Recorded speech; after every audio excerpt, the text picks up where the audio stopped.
Les enfants d'Israël camperont chacun près de sa bannière sous les enseignes de la maison de ses pères. Ils camperont vis-à-vis et tout autour de la tente d'assignation. Alléluia. Amen. Amen. Regarde, lorsque Israël est sorti d'Égypte et Israël devait aller vers la terre promise, Dieu dans son plan avait prévu que Israël traverse le désert. Alléluia. Amen. Dieu avait prévu que Israël fasse quoi? Traverse le désert. Mais Dieu n'a pas dit allez-y et traversez le désert comme vous le voulez. Dieu n'a pas dit marchez dans le désert, suivez juste Moïse. Non. Dieu parla à Moïse et Dieu dit quelque chose de spécifique à Moïse. Voici comment le camp doit être organisé dans le désert. Si le camp n'est pas organisé de la sorte dans le désert, le peuple ne peut pas réussir et encore mieux traverser le désert. Alléluia. Amen. Si Israël n'avait pas adopté la poursuite que Dieu a révélée à Moïse, Israël serait tous morts dans le désert. Amen. Amen. Alléluia. Amen. Donc lorsque Dieu parle à Moïse, mais attends, vous ne trouvez pas banal, vous ne trouvez pas quelque chose d'un peu bizarre? On vous dit, c'est juste un chemin dans le désert. Vous devez juste marcher, on est d'accord. Est-ce que pour marcher, vous avez d'une spécification particulière? Non, je marche juste. On me dit, par exemple, tu quittes à Djamé, tu vas à Yopougon. C'est encore loin. Donnez-moi une petite distance qu'on peut faire, chap. Je quitte pendant la Riviera, Palmeret, je vais à Faya. Ça, c'est possible à pied. Vous comprenez, non? Normalement, quand tu sors, tu prends le chemin, tu te vas. Peut-être que si c'est long, tu vas faire escale. Mais est-ce que pour ton escale, on t'a pu donner une spécification? Non, tu t'arrêtes seul pour manger ou pour boire. Vous comprenez? Mais Dieu donne une spécification à Moïse et il communique cette spécification au peuple pour que le peuple fonctionne comme Dieu a demandé à Moïse. Pourquoi? Parce que s'il ne marche pas selon cette spécification, le peuple de Dieu va mourir. Alléluia. Amen. Le peuple de Dieu va mourir. Donc comprenez une chose. Dieu dit, et il parle à Moïse et à Aaron, et il a dit, les enfants d'Israël camperont, le premier point que tu dois retenir, les enfants d'Israël camperont chacun près de sa bannière. Alléluia.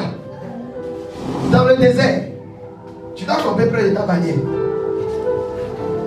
Dans le désert, tu dois faire quoi? Tu dois camper près de ta bannière. Je pense que notre thème avant qu'on ne parle de ça avec le coronavirus, c'était pratiquement ça. Ne quitte pas ta position. C'était ça, non, le thème. Ne quitte pas ta position. Et on a parlé de rester auprès de son père. On a parlé de rester auprès d'une personne, comment dire, chez qui on apprend. On a parlé de rester auprès d'un serviteur de Dieu. On a parlé de ne pas quitter cette position.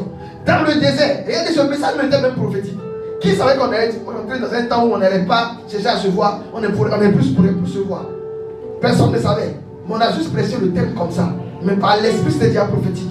Il dit, quand vous rentrez dans le désert, tu dois rester près de ta bannière. Ce n'est pas le moment de quitter ta bannière. Alléluia. Amen. Ce n'est pas le moment de quitter la vision. Ce n'est pas le moment de quitter le ministère. Ce n'est pas le moment d'aller camper ailleurs. Et notre Père a eu encore à le dire lorsqu'il prêchait. Il a dit, quand l'ange qui lui a frappé, l'Égypte est arrivé. L'ange comprenait le langage du sang uniquement. Il ne comprenait pas autre langage. Donc si tu t'es retrouvé sur un Égyptien, là où il doit frapper, à l'heure où il doit frapper, il ne rentre pas pour demander dans la maison qui est israélite, qui est égyptien. Il frappe tout le monde. Parce qu'il n'y a pas de sang sur la porte. Alléluia. Amen. Et on dit, en 7 ans, dans le désert, tu dois rester près de ta bannière. Alléluia. Amen. Qu'est-ce que cela veut dire près de sa bannière? La bannière ici, les gens aujourd'hui, qu'on appelle dans le langage de la communication. Une bannière, c'est comme, voilà, ça peut être une bannière. Vous voyez? C'est un drapeau. Voilà où les gens. Donc le drapeau te définit. Par exemple, on dit Côte d'Ivoire. Quand on dit Côte d'Ivoire, c'est orange, blanc, vert. Vous comprenez? Donc si dans un camp, parce qu'Israël est organisé comme un camp, tu vois le drapeau orange, blanc, vert, tu sais que là-bas c'est le camp des Ivoiriens. Tu comprends? Donc si un message est donné pour dire que le camp des Ivoiriens aura promotion et que tu n'es pas dans le camp des Ivoiriens, ce jour-là, tu n'as pas de promotion aussi. Alléluia. C'est-à-dire ce jour-là, lequel Israël doit manger plus de manne et plus de cailles que tous les autres camps, que tous les autres groupes qui sont là, et que tu n'es pas sous ta bannière, tu ne mangeras pas de cailles. Si le jour te retrouves sur la bannière de l'Italie, mais tu ne mangeras pas. C'est que les drapeaux peuvent se ressembler, mais les drapeaux ne sont pas de la même manière. Alléluia. Est-ce que vous comprenez ça? Il dit, lorsqu'on rentre dans le désert, chacun doit rester près de sa bannière. C'est le moment de rester près de ton église. Alléluia. C'est le moment de rester dans l'église. Et regardez cette bénédiction, Urbi Orbi. Montrer la profondeur de l'église catholique. Alléluia. J'étais là et je regardais et dit non. Je comprends pourquoi, plus de 2000 ans après, on est encore calé. On est encore là. Parce qu'on a des niveaux de prière que les gens ne peuvent pas comprendre. Alléluia. Seul sur la place Saint-Pierre, seul, mais le monde entier fléchit genoux. Alléluia. C'est le moment de rester près de sa bannière. Ce n'est pas le moment d'aller voir chez le voisin. Ce n'est pas le moment d'aller voir dans l'autre église. Ce n'est pas le moment d'aller voir dans l'autre ministère. C'est le moment de rester près de sa bannière parce qu'on doit traverser le désert. On s'apprête. Et là même, tous les hommes de Dieu l'ont dit. C'est pas nous, c'est pas nouveau. Ça, c'est pas prophétie de ma part. On a déjà dit que ce n'est que le commencement. Mais on n'est pas entendu ça aussi. Ce n'est que le commencement. Vous savez qu'on dit en Afrique, il y a des trucs qui doivent venir frapper la tête, tout ça. Vous voyez, non? Donc ce n'est que le commencement. On s'apprête. Et quand vous regardez, Israël s'apprêtait à commencer le désert. Il n'était pas arrivé, il était encore vers Sinaï. Il n'était même pas encore loin. Le désert de Sinaï, là, c'est un désert qui est collé à l'Égypte. Sinaï, là, c'est pas un mot hébreu. Sinaï, là, c'est égyptien. Vous comprenez? C'est le désert de Sinaï qu'on trouve les scarabées que les Égyptiens utilisaient pour leur rituel. Donc il n'était pas encore loin de l'Égypte. Ils avaient juste passé quoi? C'était pas encore loin. Vous comprenez? Donc ils s'apprêtaient à traverser le désert. Et Dieu leur dit à chaque enfant d'Israël, ils doivent camper près, chacun doit camper près de sa bannière, sous les enseignes de la maison de ses pères. Regarde, touche les mains, tu dois rester à ton père. C'est vrai que vous êtes à 1 mètre et d'autres sont en connexion. Pour respecter la distance de 1 mètre, oui. Mais on dit de rester sous la bannière de tes pères. Alléluia. C'est le moment de rester sous la bannière de son père. Parce qu'en réalité, lorsque vous avez une personne qui vous dirige dans une vision, tel notre Père, le fondateur de l'Elaka, c'est sa parole qui va nous assurer dans notre ministère. Alléluia. Amen. Et lorsque notre Père lui-même est dans une église catholique, c'est la parole du pape qui va nous assurer dans notre ministère. Alléluia. Amen. Mais si tu te dis que tu es catholique, par exemple, et que tu te mets sous une bannière d'une église X, par exemple, et que la personne de l'église X n'a pas encore prophétisé la protection sur ces personnes, sur les personnes qui sont sous lui, et que tu t'es amusé à te retrouver dans l'église X, tu seras sans protection. Alléluia. Amen. Est-ce que vous comprenez ces choses? Donc c'est le moment de rester là où le Seigneur nous a positionné, sous la bannière de ce Père. Reste à côté de ton Père. Alléluia. Amen. Reste à côté de ton église. Alléluia. Et reste sous. On dit, restez sous les enseignes. Le message était prophétique. Alléluia. Il dit que chacun reste près de sa bannière d'abord, et sous les enseignes de la maison de ses pères. Il comprend tout autour, mais chacun sous la bannière de son père. C'est-à-dire que c'est le moment de rester à côté de son père et d'avoir en visuel la bannière, comment dire, d'avoir en visuel la tente d'assignation. Or, la tente d'assignation là était la tente qui matérialisait la présence de Dieu en Israël. Est-ce que vous comprenez? Donc il dit, quand on traverse le désert et qu'on doit camper, il y a deux choses au moins que tu dois savoir. Tu dois t'arranger à rester sous l'enseigne de tes pères, sur l'enseignement de tes pères, mais toujours en ayant, comment dire là, dans ton visuel, la maison de l'Éternel. Alléluia. Amen. Mais lorsque vous voulez pousser un peu encore ce message, vous allez me montrer une autre chose. Il dit quoi? Chacun doit rester quoi? Sous la bannière de son père, et il doit rester vis-à-vis, et ensuite autour de la tente d'assignation. C'est le moment où si les gens étaient dispersés, et de rentrer pour aller chacun dans sa maison. Alléluia. Amen. Il faut retourner dans ta maison. C'est maintenant là qu'il faut retourner. Chacun doit retourner dans sa maison. Mais tel que les choses vont se présenter, il te faut une maison. Alléluia. Et il faut t'assurer que ta maison là, est autour de la tente d'assignation. Amen. Il faut t'assurer que la maison dans laquelle tu t'en vas. Est-ce que vous comprenez? On dit chacun accès dans sa maison, chacun accès sous la bannière de son père. Il faut t'assurer que la bannière de ton père là, se trouve à côté de la tente. Si ce n'est pas autour de la tente, ne va pas là-bas, trouve une autre bannière. Alléluia. Amen. Parce qu'il y a beaucoup de bannières dans le désert. Il y a beaucoup de tentes dans le désert. On peut dresser les tentes dans le désert, ça fait qu'à l'infini. Le désert est vaste. Dès qu'il y a beaucoup de tentes, dès qu'on est venu, comment il a fait les tentes à côté des choses d'Israël, mais il a donné la consigne. Il dit les tentes doivent être autour du Seigneur. Et tout ce que vos pères sont en train de faire, assurez-vous que même vos pères servent Dieu. Tu m'as pas dit. Amen. Assurez-vous que même vos pères servent Dieu, qu'ils sont vraiment autour du Seigneur, qu'ils sont vraiment en train de camper autour du Seigneur. Alléluia. Amen. Amen. Amen. Et je rentre maintenant pleinement dans mon thème, parce que ce n'est même pas ça mon thème, c'était l'introduction. Au verset 3, il dit: à l'Orient, le camp de Juda, avec sa bannière et avec son corps d'armée. Là camperont les princes des fils de Juda, les fils d'Abinadab, et son corps d'armée composé de 74 600 hommes. Bon, ce n'est pas les chiffres là qui m'intéressent ici. On dit à l'Orient campera Juda. Lorsqu'on dit Orient, là, c'est l'Est. Orient. Quand la Bible dit à l'Orient, là, c'est l'Est. Et là où le soleil, c'est ça s'appelle l'Est. Vous comprenez? Vous avez fait dans l'école, non? Nord, sud. Voilà, c'est qui à l'Est, c'est toi là-bas. Alléluia. C'est qui à l'Est là-bas. Moi, c'est l'Orient. Nous, dans les Bibles antiques, là. Prenons les Bibles de 2020. Donc, vous prenez, là, on va savoir Orient, là, c'est quoi, ils sont perdus. Vous comprenez, non? Donc, à l'Orient, c'est l'Est. Vous comprenez? Et il dit, Juda campe à l'Orient. Je veux que tu puisses faire quelque chose avec moi. Si tu me suis aussi, prends une feuille. Prends une feuille. Hein? Je veux que tu me notes quelque chose. Tu vas tracer les 4 points cardinaux. Rapidement.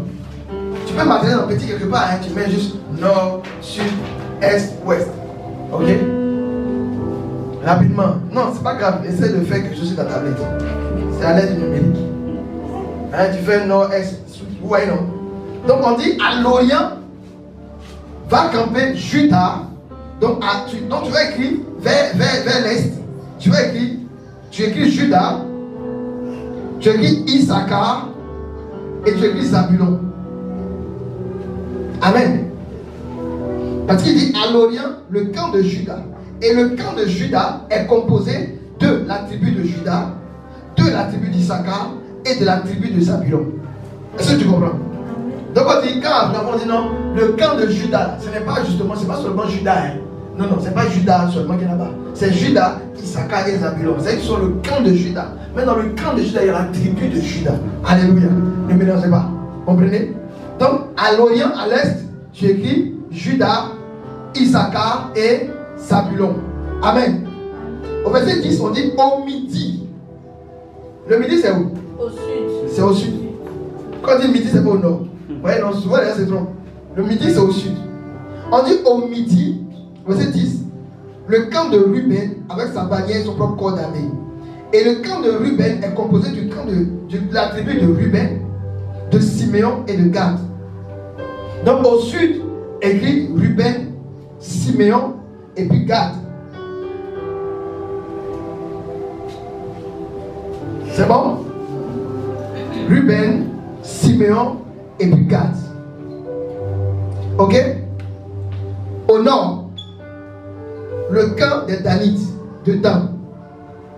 Le camp de Dan est composé de la tribu de Dan, de Aser et de Nephtali. Tout ça, vous pouvez voir ça dans le chapitre 2. Je lis du Nombre. Nombre, le chapitre 2. Tout ça, c'est détaillé dans tout le chapitre 2. Ça parle uniquement que de ça. De l'organisation du temps, du camp dans le désert et de la marche avec Dieu. Amen. Donc au nord, il y a Dan, il y a Aser et il y a Nephtali. Et puis, à l'Occident, à l'ouest, il y a le camp de Éphraïm. Donc le camp d'Éphraïm est composé de la tribu de Éphraïm, de Manassé et de Benjamin. Si vous suivez. Benjamin, Ephraim, Manassé et Benjamin. Mais au centre, il y a le camp des Lévites. Donc tu vois, il y a au nord et au sud, il y a à l'est et à l'ouest. Au milieu là, où ça se croise, ça fait construction, on fait un trait. Au milieu là, tu fais un cercle et puis tu écris Lévite. Tu fais un cercle et tu écris Lévite en bas. Tu écris Lévite sur le cercle, bien à côté. Voici l'organisation que Dieu donne à Moïse. Vous n'avez pas posé la question, même pourquoi il n'a pas dit, par exemple, quand arrivé là-bas, là, vous alignez. Ou bien débrouillez-vous. C'est que c'est pour dormir. Vous comprenez, non? C'est pour rester là. Vous devez migrer dans le désert là. Mais quand vous arrivez là, la place est vaste. Donc, mettez-vous où vous voulez. Lorsqu'on est en train de traverser le désert, dis à ton voisin, on ne campe pas n'importe comment. Et c'est ce que le diable est en train de faire croire aux chrétiens, à l'église, face à ces crises que nous allons vivre. Chacun peut camper n'importe comment. On ne campe pas n'importe comment. Lorsque vous regardez l'organisation même du camp, en fait, plus loin encore, je vais vous montrer quelque chose, vous allez voir. Même les distances entre les camps, vous allez voir que ce n'est pas les mêmes distances. La tribu d'Ephraïm n'est pas aussi proche de la tribu de Juda. La tribu de Juda n'est pas aussi proche de la tribu de Dan. La tribu de Dan n'est pas aussi proche de la tribu de Ruben. Il y a encore des distances de sécurité. Alléluia. Et si on a beaucoup de temps, vous allez voir que cette disposition correspond à la croix. Peut-être que vous avez dessiné, ça ressemble à nord, sud, est, ouest. Mais lorsqu'on va ajouter les distances de chiffres par rapport au camp des Lévites, vous allez voir que ça fait effectivement la croix de Jésus-Christ. Amen. Alléluia. Et cette chose, Dieu déjà donnait ça à Moïse.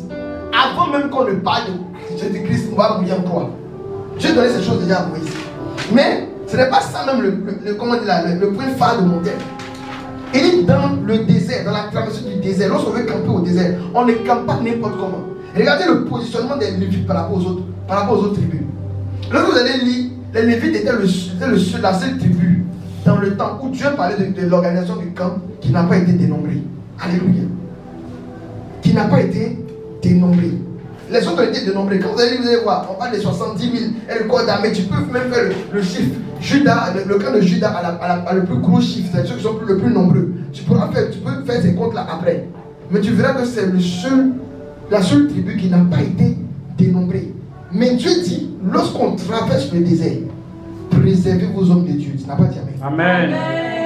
Regarde, pour toucher les Lévites ici, quelle que soit l'armée qu'elle est venue, ne pouvait pas atteindre les Lévites directement. Il va falloir qu'ils combattent au moins contre une tribu. Alléluia. Amen. Mais regardez ce que nous sommes en train de faire dans la traversée du désert. Nous sommes en train d'exposer les hommes de Dieu. Alléluia. Oui, il y a Corona. Où sont vos pasteurs? Hein? Où ils sont? Ceux qui guérissaient. On ne veut pas que Corona finisse, on va réapparaître. Regardez-moi des idioties. Regardez-moi des inepties. Quand on est en crise, lorsqu'on est en crise, lorsqu'on traverse le désert, on garde les Lévites au milieu. On les protège. Et c'est au milieu là-bas qu'était la tente d'assignation. Amen. C'est là-bas qu'était la tente d'assignation. Et c'est normal que les Lévites se retrouvent là-bas parce que c'est eux qui s'occupent de la tente d'assignation. Aucun des autres peuples ne pouvait le faire. Si ce n'est les Lévites que Dieu lui-même a choisi pour s'occuper de sa tente à lui. Alléluia. Et les Lévites avaient cette position parce qu'ils devaient être protégés et sécurisés. Si dans votre marche dans le désert, votre traversée du désert, vous exposez vos Lévites, vous exposez vos hommes de Dieu, vous exposez vos prêtres, vous exposez vos évêques, vos pasteurs, vous n'allez pas arriver à bon port parce qu'il n'y aura personne pour s'occuper de la tente d'assignation. Amen. Alléluia. Amen. Imaginez si aujourd'hui, dès qu'on a commencé à accuser les pasteurs sont où? Ou encore, c'est de moi qui leur ont dit non, mais voilà, que les églises sont fermées, on va respirer. Vous allez respirer. Au contraire, vous allez vous étouffer. Au contraire, vous allez vous étouffer. Parce que si vous arrivez à respirer encore, c'est parce qu'il y a des gens qui prient. Alléluia. Amen. Les gens sont heureux aujourd'hui que les églises soient fermées. Ils sont heureux, oui, enfin, les églises sont fermées. Il y a avec les messes, elles nous fatiguent. Mais de notre côté, il y a des messes perpétuelles qui maintiennent le monde. Alléluia. Amen. Il y a des gens qui sont des vraies messes. C'est grâce à leur messe là que aujourd'hui le monde tient. Sinon, il y a longtemps, ça fait le monde là. Le thème est venu pour nous assurer qu'on est devant. Alléluia. Donc les gens sont en train d'exposer les prêtres. Les gens sont en train d'exposer les pasteurs. Les gens sont en train d'exposer les lévites. Mais si on expose les personnes qui prennent soin du tabernacle, regardez, est-ce qu'en Israël, Moïse lui-même était obligé de venir à l'attente d'assignation pour avoir des recommandations, ou encore aller sur le Sinaï? C'est quelle que soit la tribu dans laquelle il se trouvait, Dieu ne peut pas lui parler. Est-ce que vous savez ça? S'ils sont se balader chez les Danites, il est là-bas, il fait un mois là-bas, Dieu ne va pas lui parler là-bas. Quand Dieu veut lui parler, il faut rejoindre la tente ou bien il faut monter sur la montagne. Vous comprenez? Donc si on s'amuse à exposer les Lévites, on s'amuse à ne pas protéger nos prêtres, nos pasteurs, nos bergers, il n'y aura personne pour parler à Dieu et à qui Dieu va parler pour le peuple. Et ce sera la débandade. Regardez ce qu'elle a déjà commencé. Chacun fait ce qu'il veut. Ce petit coronavirus, qui a déjà même trouvé une solution, quand au Bénin, même on tue là. Les hommes ont trouvé une solution même au Bénin, 12 ans. Petit coronavirus, c'est déjà la débandade. On a déjà mis nos pasteurs devant. Les pasteurs là, lui, ils étaient où? Vous qui dites miracle, miracle, vous êtes où? Venez maintenant sortir, c'est le moment d'arrêter le coronavirus là. Moi j'ai aimé le pasteur là. Les pasteurs sont à Hawaï.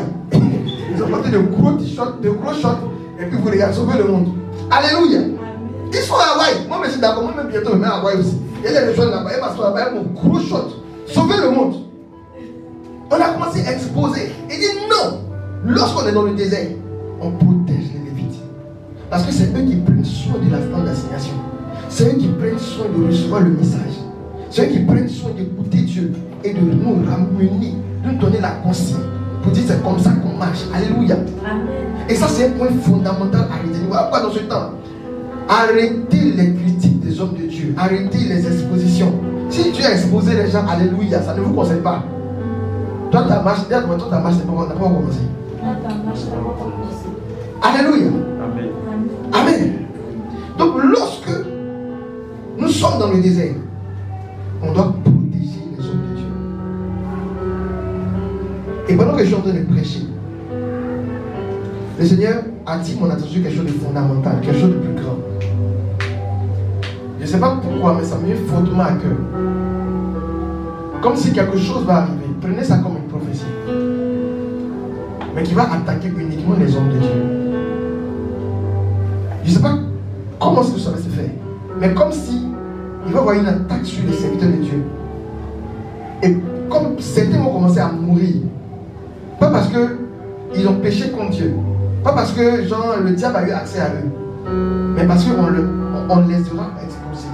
C'est ce qui vient dans mon esprit. Comme si on les aura exposés. Et ils seront atteints. C'est comme si des choses vont arriver dans ce sens.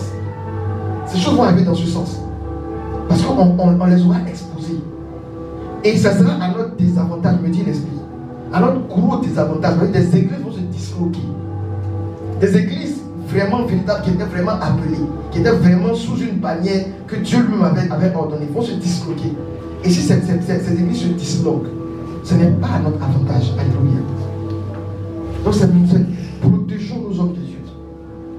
Protégeons nos prêtres. Protégeons nos pasteurs. Protégeons notre Saint-Père. Regardez même quand il faisait la messe. Moi-même, je voulais apparaître là-bas pour le soutenir. Mon père voulait attraper ces sacrements. Parce que ça pèse. Vous voyez, actuellement, ce n'est pas la bonne période pour nous dire que le Saint-Père se bat. Ouais, non. Il a tellement commencé un bon travail. Il n'a qu'à aller plus loin que ça. Vous comprenez? Donc, prions véritablement pour nos leaders. Prions pour nos dirigeants. Nos hommes de Dieu. Amen. Le second aspect, ou bien j'ai pris le quatrième aspect de mon thème. Et il n'est pas long. On dit en confinement, donc tu parles. Alléluia. Amen. Pas quelqu'un va aller se retrouver en coup-feu. Il va danser les danses bizarres. Ouais, aucun membre de cette vision ne dansera les danses bizarres. Amen. Amen. Même s'ils t'ont pris sur le coup-feu, ils ne pourront pas te dire qu'il faut danser. Amen. Ils vont juste escorter comme un homme important. Ils vont dire, voilà, c'est tout. Ce qu'ils pourront faire. Amen. Amen. Le second point. Dieu donne. Comment est-ce que le camp doit se déplacer? En fait, c'est une grâce même d'être chrétien. Alléluia. C'est une vraie bénédiction. On ne dit pas qu'il faut marcher. Oui. Même quand le camp doit se déplacer, il y a quelqu'un, il y a organisation. Le premier groupe à bouger, quand le camp doit quitter, doit bouger, c'est Judas. Je dis, si vous devez marcher, Judas doit bouger d'abord. Judas prend la tête. Est-ce que vous suivez? Donc, je veux que tu écrives encore en bas. Fais un trait. Fais comme une flèche, si tu veux. Une longue flèche. Une longue flèche. Ok, fais une flèche, oui, fais une flèche. Et au bout de la flèche, écris Judas. Tu sais que le camp de Judas, on a déjà dit, hein, c'est un camp. C'est Judas, Issachar et Zabulon. Donc il dit, lorsque le camp veut se mettre en mouvement, c'est Judas d'abord qui doit bouger. Est-ce que tu comprends? Lorsque Judas finit de bouger, la seconde tribu qui doit bouger, c'est la tribu de Ruben. C'est le camp de Ruben. Il dit ensuite le camp de Ruben bouge. Ok? Donc après Judas, écrit Ruben. Quand Ruben est avancé, le troisième groupe à bouger, c'est les Lévites avec la tente d'assignation. Les Lévites avec la tente d'assignation. Donc après Judas, Ruben, tu places les Lévites. Lorsque les Lévites ont bougé et sont avancés, la quatrième tribu, ou du moins le quatrième camp à bouger, c'est le camp des deux temps, Danit. Donc tu écris dans. Non, c'est Ephraïm d'abord, pardon. C'est Ephraïm. C'est Ephraïm qui bouge d'abord. Donc écris Ephraïm. Donc écris Ephraïm. Et après Ephraïm maintenant, la tribu de Dan, le camp de Dan, ferme la marche. Voici comment Israël marchait dans le désert. C'est bizarre, hein? Pourquoi les Danites vont être là-haut? Mais attends, les Lévites, parce que normalement c'est eux qui ont la tente d'assignation. Normalement la tente même devait être devant ou bien? C'est ça, non? La tente doit être devant pour pouvoir garantir le peuple ou bien? C'est ce qui est bon. Là, comme ça, s'il y a problème, tu es le même CG là-bas. C'est ça, non? Mais en même temps, si on volé la tente aussi, vous êtes foutus derrière. Sinon, non, mais attends. Vous n'avez pas vu H derrière, c'est déjà volé, c'est quoi? Ils ont pris ça dans les mains des Israélites. C'est lui est dangereux, on l'a arraché. Quand Dieu t'a compris quelque part, on va là-bas. Même ce qui peut être, ils ont volé ça dans tes mains. Alléluia. Ils ont volé, ils sont partis avec. Sous les yeux des Israélites, ils ne peuvent pas parler. Vous voyez? Voici l'occasion que Dieu donne pour la marche dans le désert. Mais le Seigneur me dit, cette marche, cette organisation va au-delà de la vie dans le désert. Mais est en réalité la marche de tout chrétien qui marche avec Dieu. Amen. Alléluia. Parce que si tu marches avec Dieu, il te dit en même temps, tu vas marcher dans le désert aussi souvent. Alléluia. C'est le message que les gens n'aiment pas. Et c'est ça qui fait aussi peut-être non, que ce ministère-là évolue petit. Sinon, si on prêchait le message des professeurs, il y a longtemps ici, là même, quand nous continuons. Oh, le professeur, yes, I receive. Il y a tout ce qui manque à cas, avancer. Après, Caro, oui, je vois mon trône d'école. Si on faisait ça, là, je vous assure que ici, là, on ne peut pas nous contenir. Alléluia. Mais quand tu prêches en 2020, que le désert, là, tu dois le traverser, les gens n'ont pas envie de venir dans ton ministère. Alléluia. Personne n'a envie de venir écouter ça. Mais pourtant, la croix va reprendre la place principale de l'église. Alléluia. Oui. La croix, ça va reprendre la place principale. On a pris les croix, on a mis au placard. Les églises n'ont pas de croix dedans. Quand tu arrives, tu ne sais pas qu'il y a Christ là même, elle est passée sur une croix. En 2020, à partir de 2020, la croix va redevenir centrale dans l'église. Alléluia. Et nous, les ministères, on a déjà commencé à prêcher la croix là. On va commencer à respirer. Alléluia. On va respirer. Au moins, les gens vont commencer à sentir la chaleur là. Nous, il y a longtemps, il y a quelqu'un qui vit dans le feu. C'est le monde au soleil. Attends. Qui vit dans le feu? Qui vit dans le feu? Tu le regardes dans le feu, tu le montres au soleil, mais tu dis voilà, il est bien fait pour toi. Tu n'as rien fait, il est heureux. Tu as diminué. Alléluia. Non, on va sentir le feu là. Moi, je trouvais que c'est normal, c'est maintenant que les choses commencent à fonctionner. Amen. Mon père a dit, hey, les chrétiens faiblards, non, pourquoi ceci, pourquoi cela? C'est plus votre temps. Dis Amen. Amen. Si tu voulais faire, non, je suis frustré, je suis blessé, il fallait faire ça en 1998. Là-bas, on pouvait écouter encore. Mais en 2020, on n'écoute plus, je suis blessé, je suis frustré. Non, Dieu, pourquoi je suis malade? Pourquoi tu es malade? Ça veut quoi tu es malade? Mais c'est vrai que Lazare, il était malade évidemment. Qui est là? Est-ce que Élisée était malade? Toute l'onction. D'abord. Il était malade. Waouh! Élisée n'a pas vu la maladie. Normalement, Élisée devait voir. Attends, prophète majeur, méga. Il devait voir la maladie, mais zéro. Il n'a pas vu. Il est tombé malade comme tout le monde. Mais normalement, c'est la double portion. Normalement, la maladie ne peut pas contenir dans son corps. Est-ce que vous dites non? Quand vous prêchez, la maladie ne peut pas contenir dans ton corps. Élisée. C'est qu'elle était dit, Élisée. Si quelqu'un va te dire, viens, on lit l'histoire d'Élisée. Toi et mon frère, c'est quoi? On dit, Élisée est mort de la maladie. Il était malade. Élisée mourut de la maladie dont il était malade. Hey, Élisée, toute portion de Élie, maladie l'a tué. Mais ça se retrouvait en 2020. Voilà. Le corona a emporté l'homme de Dieu loin. On vous avait dit qu'il n'était pas loin. On vous avait dit que c'était le fétiche. Corona est venu humilier tous les hommes de Dieu. Humble yourself. Tout le monde a fait moi. Tout le monde. Les stars même écrivent. Aujourd'hui, nous sommes tous égaux. Il y a des voilà. Voilà, aujourd'hui. Tout le monde est égaux. On dit confiné. Il n'y a pas qui va dire je vais sortir. Et c'est Corona d'Allemagne. Vous voyez? Donc, quelque part aussi, Corona est bien. Alléluia. On peut prier même vive Corona.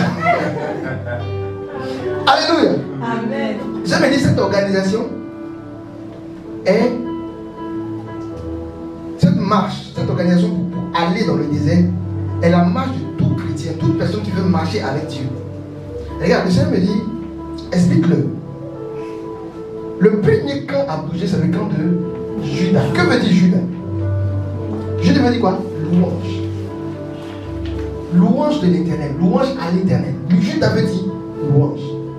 Il dit, dans ta marche avec Dieu, ta vie doit être une vie de louange. Amen. La première chose que Dieu recherche chez toi, c'est ta louange. Amen. Voilà pourquoi il demande de trouver, il veut trouver des chrétiens joyeux. Des chrétiens comment? Joyeux.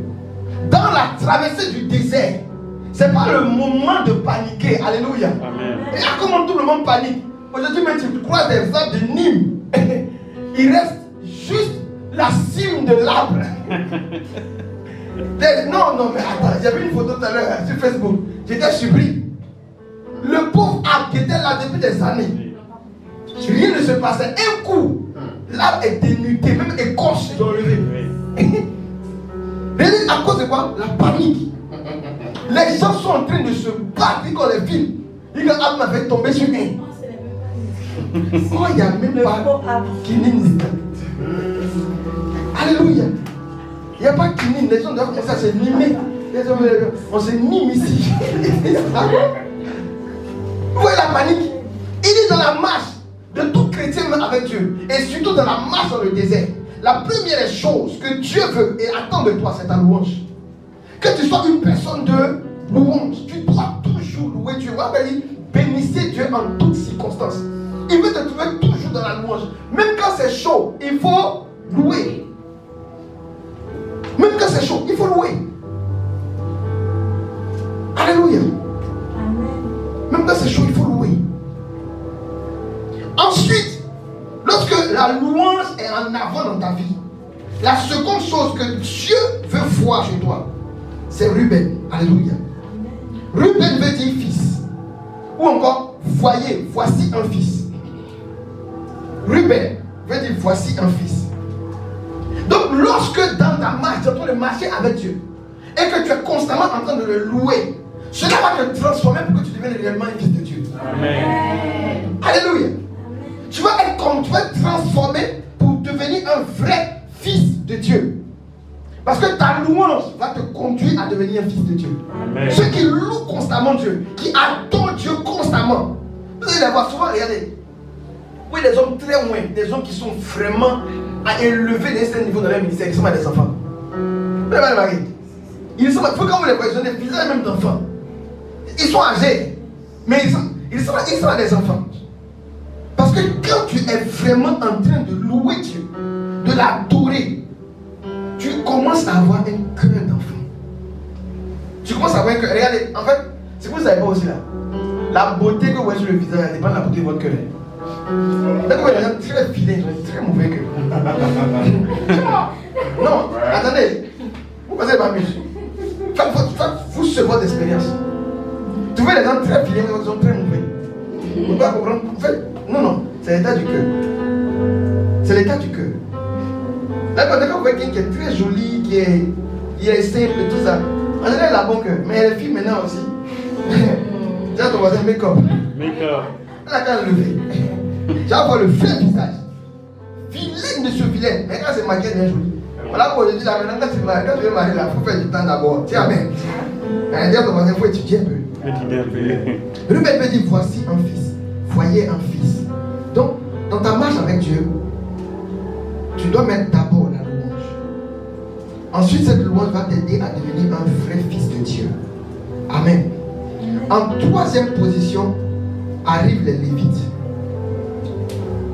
Lévite veut dire destiné à servir dans le temple. Lévite. Destiné à servir dans le temple. Destiné à servir dans le temple. Lorsque tu deviens un vrai fils de Dieu, tu commences vraiment à le servir. Simplement. Les gens qui ne font pas effort pour servir Dieu. Parce qu'ils sont devenus de vrais fils de Dieu. Ils sont devenus de vrais fils de Dieu. Donc, voici des étapes de transformation. Voici des étapes de marche avec Dieu. La louange te poussera à devenir un vrai fils. Et lorsque tu deviendras un vrai fils, tu commenceras à le servir dans le temple. Voilà pourquoi vous allez voir que les gens qui commencent à louer Dieu, faites très attention à toi. Les gens qui commencent à louer Dieu fortement, commencent à avoir un cœur d'enfant. Ils ne sont pas loin de démissionner. Ils ne sont pas loin de commencer à chercher le temps pour aller s'asseoir là-bas. Ils ne sont pas très loin. La plupart des chrétiens s'arrêtent à la deuxième étape. La plupart des chrétiens, ils commencent à la première étape, ils louent Dieu. Ils sont vraiment très joyeux, ils aiment Dieu, adorer Dieu. Ça les amène à être fils, mais ils refusent de le servir dans le temple. Servir dans le temple, là, ça ne veut pas dire servir au travail. Alléluia. Ça veut dire servir dans le temple. Tu comprends? Il y a servi Dieu et puis il y a servi dans le temple. C'est pas pareil. Tout le monde sait Dieu, mais tout le monde ne sait pas Dieu dans le temple. Servir dans le temple parle de consécration totale et définitive. Vous voyez? Donc, lorsque tu arrives à l'étape de Lévite, arrive l'étape d'Éphraïm, ou du moins le camp d'Éphraïm qui commence à se déplacer. Éphraïm veut dire double récompense ou double fécondité. Alléluia. Amen. Et ça, Éphraïm veut dire double récompense ou double fécondité. Donc, quand tu commences à le louer, tu deviens un vrai fils de Dieu, tu commences à le servir dans le temple. C'est en ce moment qu'on commence à voir la double fécondité dans ta vie. Amen. Alors pourquoi vous allez voir un homme de Dieu qui est pauvre, ça n'existe pas. Ils sont très riches, mais ils sont humbles. Voici le problème qu'il a. Même quand on parle de Saint François, vous dites oui, Saint François, comment dire là, l'époux de Dame Pauvreté. Oui, oui. Mais allez voir Basilique, ils ont déposé là-bas. C'est pas construire Dame Pauvreté. Basilique de Saint-François, ce n'est pas Dame Pauvreté. Quand tu regardes les églises de Saint-François, c'est pas construit Dame Pauvreté. Hein. Le gars était riche. Mais lui-même, il a épousé Dame Pauvreté. Mais le premier que tu as envoyé, par exemple, il est parti. Et ce qu'il devait acheter là, il n'y en avait pas. Mais il sait au plus ou moins ce dont tu as besoin. Donc il achète quelque chose qui est correspondant. Le second, il l'a envoyé là-bas, mais il est revenu à la maison. Lequel de tes fils, tu penses qu'il a compris ta vision? Le premier. Vous voyez? Les deux fils sont bons. Ouais, non. Mais il y a un qui allait plus loin. Il y a un qui allait plus loin. Et c'est ceux qui vont plus loin. C'est ceux-là qui arrivent à l'étape des Lévites. Et c'est ceux-là, vous voyez, les doubles récompenses dans leur vie. Là, vous pouvez être tous fils d'un même père spirituel. Donc vous avez l'impression qu'il y a un là, il est plus loin que vous tous. Il y a un là qui bénéficie. C'est pour ça que lui, la promotion, ça ne pas avec lui. C'est pour ça que lui, il a tout cool dans sa vie. Non, non. Il a dépassé l'étape que toi, tu n'as pas encore dépassé. Amen. Alléluia. Il a dépassé l'étape que toi tu n'as pas encore dépassé. Il a dépassé l'étape des Lévites où il a commencé à servir Dieu totalement. Il a commencé à le servir pleinement et véritablement, sans compter, sans broncher. Tous les chrétiens bronchent aujourd'hui. Non, ceci, c'est là, oui, je n'ai pas ci, je n'ai pas ça. On arrive en 2020. Ça ne marche plus. Dis Amen. Vous voyez? Et après Ephraïm vient Dan. Dan veut dire Dieu juge ou encore jugement de Dieu ou encore un juge. Mais c'est un rapport avec juger. Alléluia. Dieu juge, jugement de Dieu ou un juge. Le Seigneur me dit, dis-le, que personne n'arrive à cette étape sans passer par les autres. Alléluia. Amen. Personne n'arrive à cette étape sans passer par les autres. En Israël, c'était qui un juge? Comment il s'appelle là? Samson, il a été juge en Israël. Hein? Quand il a été juge en Israël, non, juge en Israël, là, qu'est-ce que ça voulait dire? Il a défendu. Ah, quand dans la juge, le juge te demande. Hein? Le chef. Le chef. Celui qui tranchait. Celui qui tranchait. Ok? Quoi d'autre? Les gens qui sont connectés peuvent réagir, ne peuvent pas. Quand on dit que quelqu'un est juge en Israël, c'est quoi? Quand vous lisez la Bible, allez faire des recherches aussi, c'est important. Quelqu'un est juge en Israël, ça veut dire quoi? Esther, elle était juge. Elle n'a pas été juge. C'est Ruth, pardon. Ruth qui a été juge. Il y a des femmes même qui ont jugé Israël. Waouh! Les femmes de Ménel ne peuvent pas juger Israël. Juger, oui. Déborah a été Déborah qui a été juge. Ah oui, c'est ça. Hein? Oui, quand on dit juge, il n'y a pas dit. Quand on dit juge, ça veut dire quoi? Bon, un jugement, il fait quoi? Il juge. Alors, gestion des conflits. Oui, on dit gestion des conflits. Lorsque vous allez comprendre la notion de juge, là, elle vient depuis Moïse. Hein. Vous comprenez? Arrivé un moment, le peuple était tellement nombreux. Et puis Dieu a dit à Moïse, établis des chefs au-dessus des centaines, des milliers, ouais, non. Donc, comme on est nombreux là, ça c'est tous, en fait, toutes les hiérarchies que vous voyez dans les entreprises. Il y a Moïse, là, le meilleur entrepreneur. Dieu a parlé à Moïse. Il dit ton business, ça devient beaucoup. Toi seul, tu ne peux plus t'asseoir pour écouter tous les problèmes. Donc, ce que tu vas faire, il faut choisir des chefs de milliers.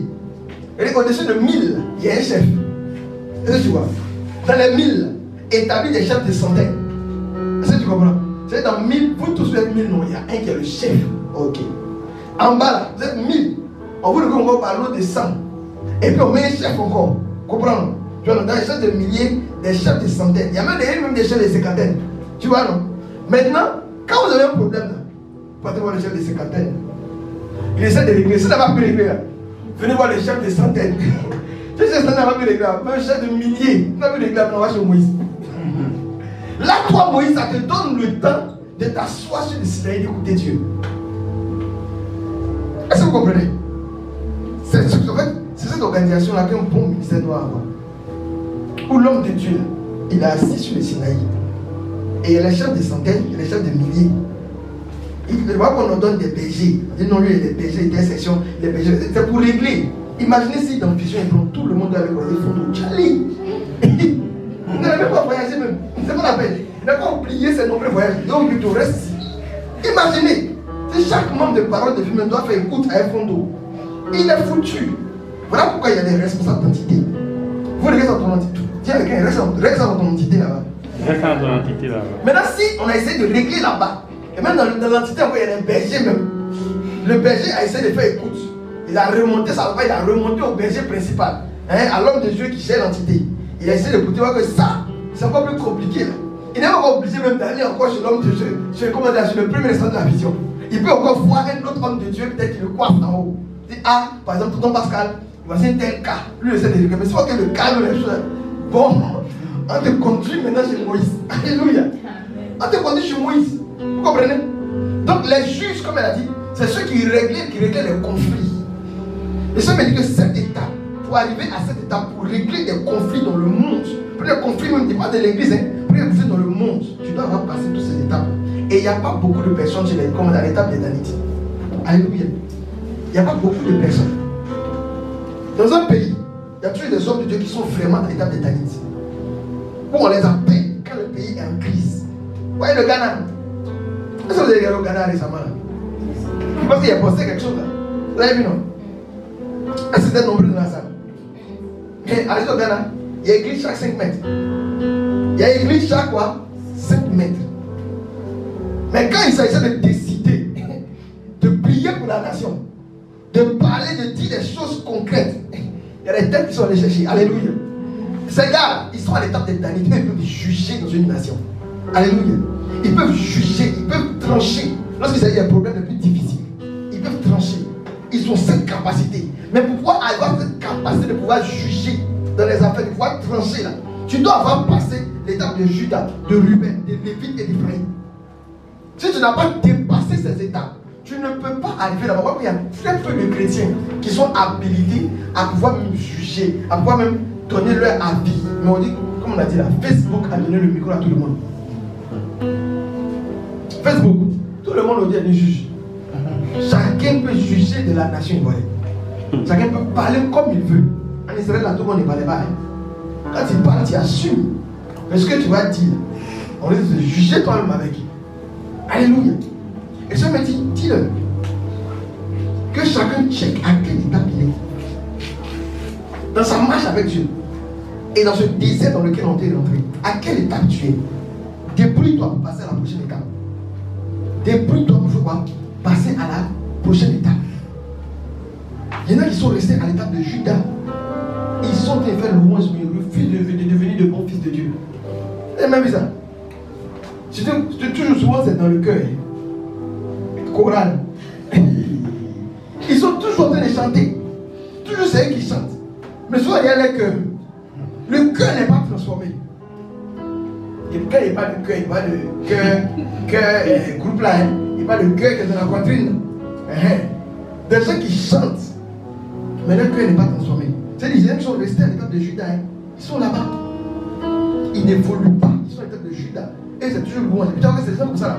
De l'église, c'est toujours quand il y a un petit louange d'adoration là. Yeah! Faut pas même petit adoration. Oh oui! Oh le Seigneur! Non, en général, il y en a qui adorent Dieu comme ça en général. Je ne sais pas si c'est vrai.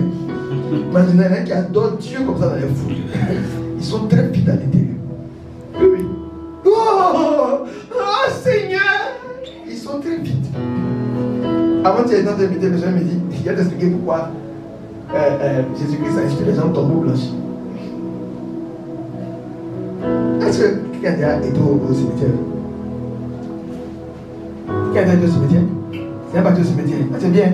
Quelqu'un en 2020, ça fait quoi? Je serais là qui rend sage là-bas.